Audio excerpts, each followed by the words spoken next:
Hello everyone, यदि आप student हैं तो ये वीडियो आप ही के लिए है। स्टूडेंटों की सबसे बड़ी समस्या क्या होती है कि वो जो चीज़ पढ़ते हैं वो याद ज़्यादा समय तक नहीं रख पाते या याद करने के लिए बहुत ज़्यादा संघर्ष करना होता है। ज़्यादातर कठिन चीज़ें तो याद होती ही नहीं है। आसान चीज़ों को याद करने में कुछ छात्रों को तो बहुत ज़्यादा मुश्किल हो जाती है। ये होता है ब्रेन पावर की कमी के कारण। ब्रेन पावर की कमी यानी कि आपका मन उस समय वहाँ पर स्थित नहीं है। ऐसा नहीं है कि कोई भी व्यक्ति कमज़ोर हो सकता है, दिमाग सबका एक जैसा है। कह सकते हैं कि इस संसार में अन्याय होता ही नहीं है, जो होता है वो न्याय ही होता है। तो आप ऐसा नहीं कह सकते कि हमारी ब्रेन पावर कमज़ोर है या हमारी बुद्धि कमज़ोर है।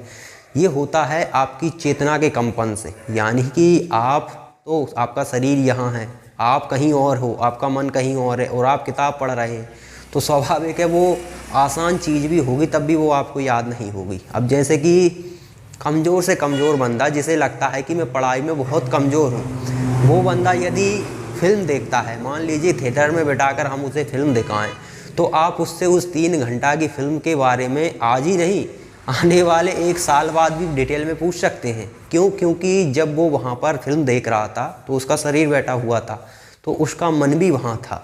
हालांकि पूरी तरह से नहीं था, लेकिन बटा हुआ था, लेकिन ज़्यादातर हिस्सा मन का था। इंटरेस्ट था उन चीज़ों में, उनमें खोया हुआ था, तो वो चीज़ें उसे याद रहती हैं। कोई अनजान व्यक्ति आपको गाली दे दे, कभी नहीं भूलोगे आप। आपका दोस्त आए दिन गाली देता रहता है, उसे आप ध्यान पे नहीं देते हैं।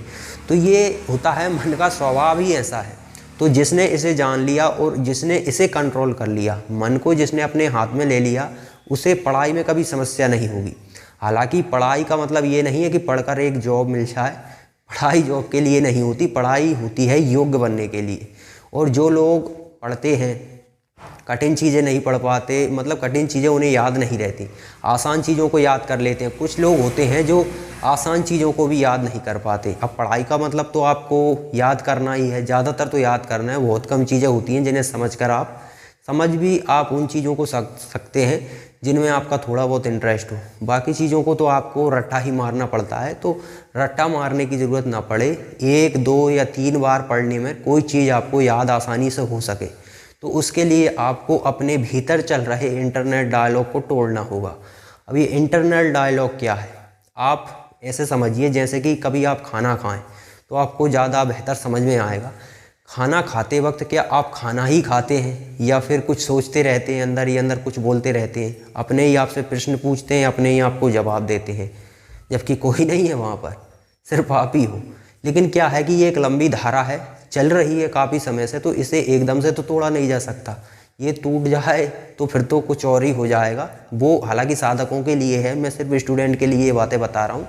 यदि आप इस इंटरनल डायलॉग को तोड़ दें तो हर जगह आपका मन होगा।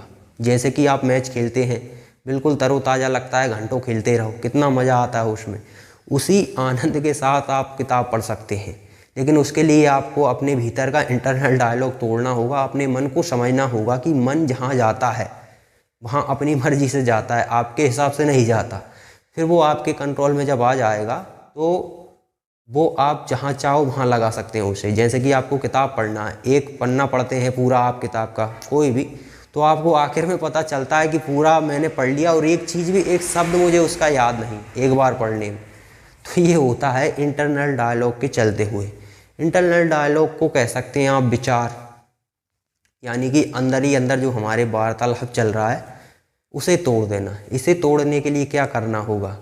इसे तोड़ने के लिए आपको मौन होने का अभ्यास करना होगा।